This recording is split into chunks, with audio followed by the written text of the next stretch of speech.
Chapter 12, Part 3 of The Bashful Preacher. After an hour, Jay put fresh wood on the dog irons, hickory and oak. He avoided sassafras, which brings bad luck. He wanted all the good luck he could get his hands on. Laurel's stool was so close to his that he could have touched her, but he wouldn't have done it for a million worlds. He felt waves of warmth flow from her, and peace and turmoil, and pleasure too deep to endure, and torture that stung like salt. He wanted to jump, holler, run, fork horse, and pelt away. He wondered if this was the ordinary state of a man in love. He knew beyond a doubt that Laurel was the right life companion for him. Of course, she wasn't ready to hear about it yet. She was too young. And anyway, she hardly knew him. And he, though an ordained pastor, needed time to ripen too. He needed time to overcome stammering, to outgrow shyness, to gain a greater understanding of womankind.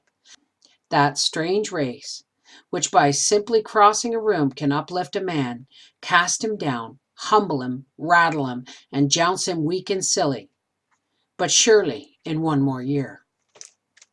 He told himself he was merely being fair about it, but he knew that he, though a trained expounder, in that hour was thoroughly tongue-tied, able to only sit and sweat. Whatever their aloneness together did to him, she on her part seemed in no hurry to end it, nor did she bother to speak. The courting tube lay on the floor. Once or twice she stirred it idly with her foot. Her bed space, he supposed, was beside Aunt Sabrina. She made no move to go to it. No sound whatever came from above. Bumbles rolled from Pa, burbles from Aunt Sabrina. The moon slanted in at the door. Laura gave up towing the wooden tube. She fingered the string at her neck. She drew out the locket. A peach stone it proved to be, and as the moon rays fell on it, there was a whiff of May pinks and crushed roses. She twirled it. I'm going to unlock my jaws, Jay decided. She's only a child tonight, but girls grow up lickety-fast, and I'm going to speak. The peach stone slid back into her dress. Her slim hands clasped one knee. I'm going to say it, vowed Jay Gatlin. I don't know what words to use, but I'll get it out somehow. It can't possibly harder than my first sermon was, yet I lived through that. He reached for the courting tube. He lifted it. He placed it to his lips, but decided to try some exploring sounds first. From bird calls he'd moved with growing sureness to valiant calls of the human male. So softly he tried tootle of a bobolink, as he'd heard it on the trail. He followed with the chuckling whistle of a bobwhite. Gaining boldness, he launched the loud gobble of a wild tom turkey. Pa's heels spanged the floor. Pa hit the square moonlight rifle butt at shoulder. He spun about, aiming at the ceiling, shouting, "Where at's it at?" "Things are all right, Pa," screamed Laurel. "He didn't even kiss me." Clamored Ma. "Ep, don't you pull that trigger. There's 6 young ones up there. I made kidneys, not turkeys." Pa lowered the gun, looking shamed. "What kind of sound was the young man making, Laurel? It sounded way off the pint." "He was following his own sweet rather, Pa. Hunting instincts took him." Jay, shaken, saw that the wooing moment was over. He'd have to practice those stumbly words to the rocks and trees, same as his sermons, and say them to her when he came again. He stammered a hasty good night to all, and went out to the barn where his horse had eaten half the hay out from under Clinch. Next morning, Laurel seemed a mite strange to him. She looked amused, scornful, put out, hurt. She was breath-catchingly pretty with that cold red in her cheeks. For the 12-month following, Jay rode circuit the last half-year by himself. Elder Martin, after 30 summers and winters in saddle, took a pastorate at Marionborough. By stormy height and sunny, by bare lane and leafy, Jay rode, alone yet not alone, for in all his thoughts Laurel seemed to be with him. Laurel of the brown arched foot, Laurel of the ribboned hair, Laurel of the straight back and shining cheek. By ruddy campfires and in 100 wayside shelters, Jay beheld her. Almost was able to touch her, and for the past few weeks he had been pushing for Cat Track Hollow, knowing what he must say and would say. He was a wise 19 and Laurel now a grown-up 16. Yesterday on Coal Mountain, he was passed by the doctor from the Big Piney Mills. The doctor was going the same way as he, but on a faster horse than his, and was in fully as much of a hurry. But the doctor stopped and told him, "They want you, Brother Gatlin, in the hollow for a sight of weddings. Mine at the Beckett house will be one of them. That's the first place you'll come to, I think. Then there's the Pulaski house, the Vaseys, the Hardys, the Swishers, and oh yes, the Tidneys. Tell me when you'll be at each, and I'll carry the word." The Tidneys. "Did you say the Tidneys?" "Why, yes," said the doctor. "Who's being married at the Tidneys? Would it be Aunt Sabrina?"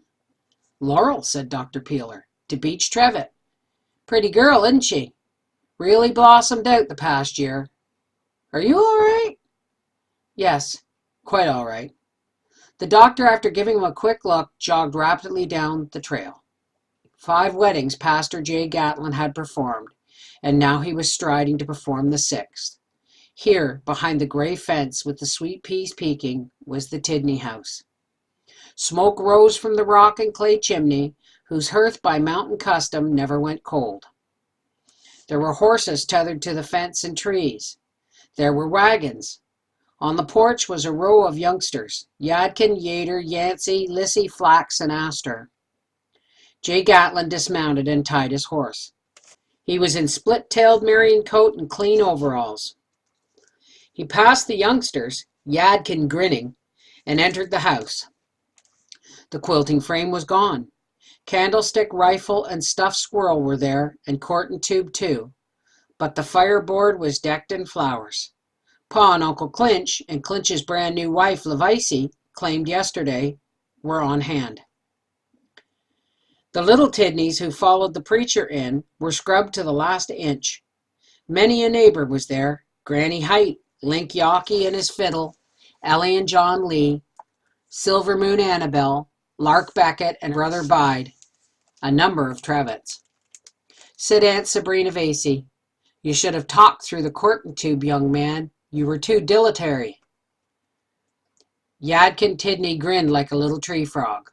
Whoops and yippees sounded, and the clatter of hooves. A band of youths, mounted on anything with 4 legs and a mane, pounded around the fence garden, screeching like Shawnees.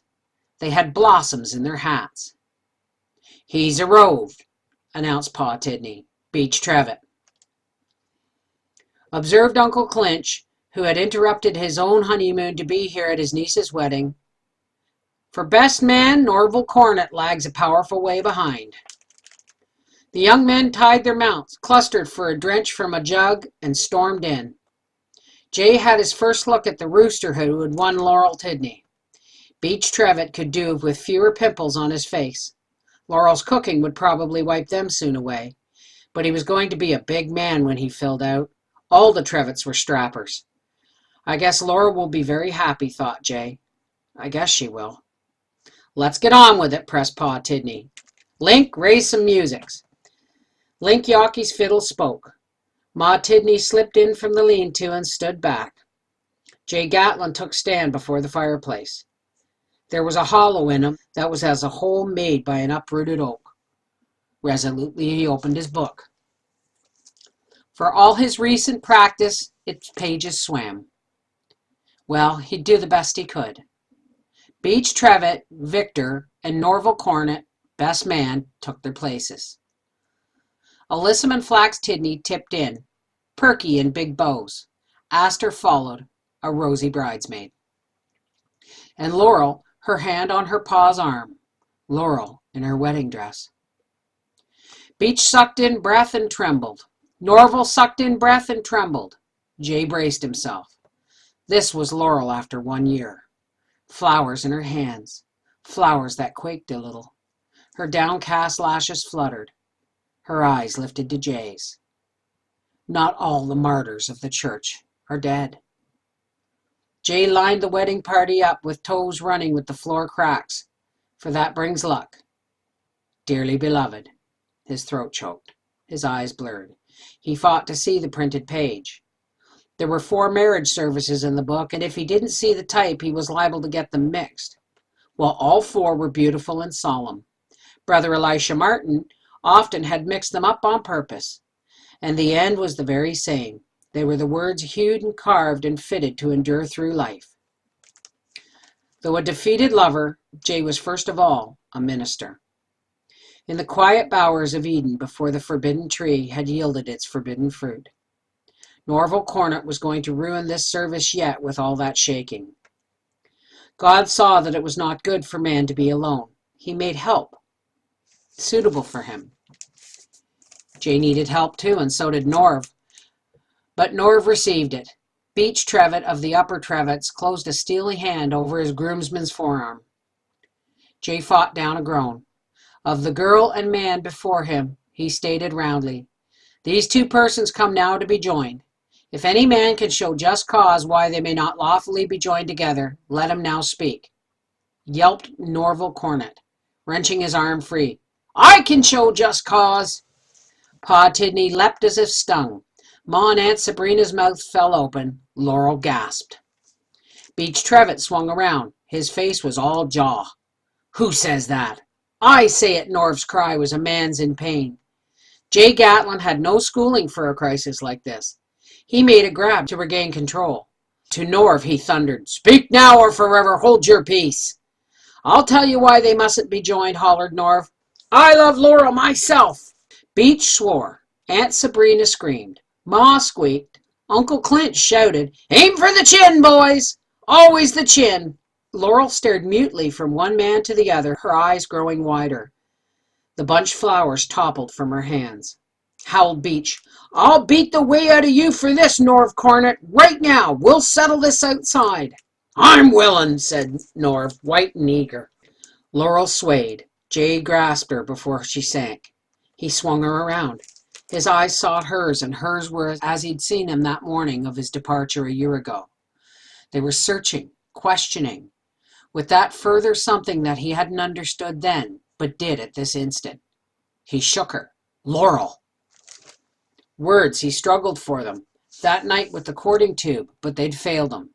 They came with a rush at last.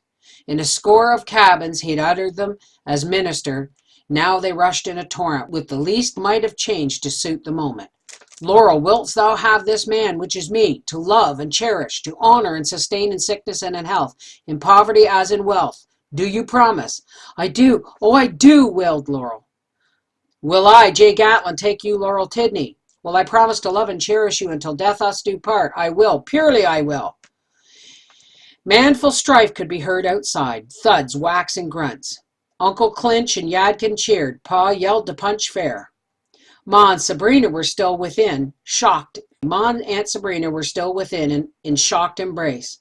Jay was in an embrace too. It was dizzying and heavenly. He and Laurel broke apart, viewed each other unbelievingly, nodded fervently, embraced again, and Beach Trevitt strode in.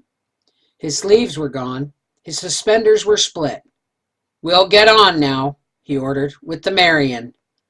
"Beach, you're too late. The preacher has treed your coon," chirped Aunt Sabrina. "If she ever was your coon." Jay didn't speak. Laurel didn't speak. They stood hand-locked. It would do until they could get over the hills to Marionborough and Pastor Martin, who had locked them even tighter. And a beautiful day it was for the joyful canter, together on one saddle. Beautiful spring.